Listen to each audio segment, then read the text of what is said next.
भारत के करोड़ों डेयरी किसानों और पशुपालकों के लिए अब एक बड़ी खुशखबरी सामने आ गई है। दुनिया का सबसे बड़ा दूध उत्पादक देश अब यूरोप के डेयरी बाजार में अपनी मजबूत पहचान बनाने की तैयारी कर रहा है। इसके लिए केंद्र सरकार ने एक बड़ा लक्ष्य तय कर दिया है। सरकार का लक्ष्य है कि अगले 2 सालों में देश के 9 राज्यों को खुरपका मुंहपका यानी फूट एंड माउथ डिसीज से पूरी तरह मुक्त किया जाए। और ये कदम केवल पशुओं की सेहत के लिए नहीं बल्कि भारत की डेयरी निर्यात को नई ऊंचाइयों तक पहुंचाने के लिए भी एक बेहद अहम कदम माना गया है।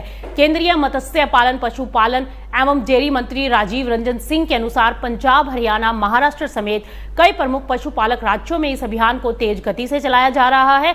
और सरकार के आंकड़ों के अनुसार पिछले 5 सालों में एफएमजी के मामलों में करीब 60% की कमी आई।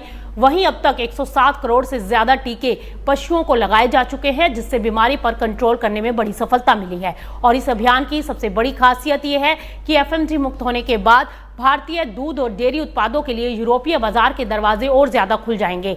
दरअसल यूरोपीय देशों में डेयरी उत्पादों के आयात के लिए पशु स्वास्थ्य और क्वालिटी के बेहद सख्त स्टैंडर्ड्स हैं। यही वजह है कि भारत दुनिया का अब सबसे बड़ा दूध उत्पादक होने के बावजूद यूरोप में अपनी क्षमता के अनुरूप निर्यात नहीं कर पा रहा।